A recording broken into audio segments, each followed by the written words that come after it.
Sports కోటాలో ఒక్కో post ని 15 నుంచి 20 లక్షలకు అమ్ముకున్నారని ఆరోపించారు జగన్. బేరసారాలకు సంబంధించిన వీడియోను కూడా రిలీజ్ చేశారు.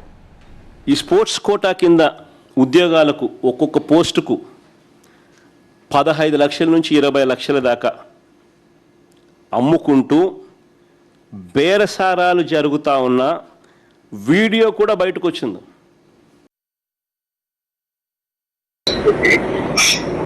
సార్ అట్లా కాదు సార్, అంటే ఎంతలో అవుతుంది సార్? ఒకసారి వస్తే మాట్లాడదామండి. అంటే కలిసి మాట్లాడమంటారండి? రేపు బయలుదేరామండి. ఎన్నింటికి రమ్మంటారు సార్? ఇష్టం, మీరు ఏ టైంకి అయినా రండి. సరే సార్. ఇప్పుడు మా చెల్లి కూడా కావాలండి. నేను ఒప్పుకున్నాను, మా బావ నేను ఒక్కే సరిపడు. మీ ఇద్దరైనా రండి, మీ ఒక్కరైనా రండి. ఆవిడ కానీ పర్లేదు, మీరే మాట్లాడే ఫైనల్ చేసుకుంటాను. అవును సార్.